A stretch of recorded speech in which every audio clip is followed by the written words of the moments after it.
all those base cabinets done. Now it comes up to this piece. We got to center this window a little bit. We got to move this window. So if you remember, that window is inside the wall components right now, and we're not inside the wall components. So I'm going to double click to get inside that wall. Now I'm going to select that window. If I just move this window, click the window and move it over, it's not going to move that opening for me. So I am going to highlight with the select tool over the top of the window. I know that doesn't seem like it did anything different, but it actually selected all the edges of that opening there.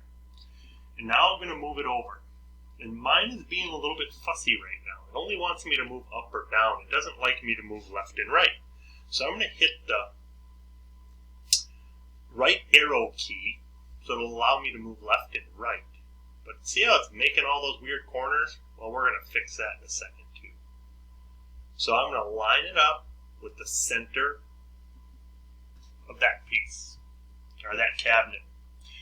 And then I'm going to use the eraser. If I use just plain eraser, it erases that whole wall surface. That's not what I was going for.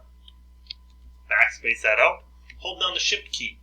Now use that eraser, and it cleans that area up. So now I got my window centered on my cabinet.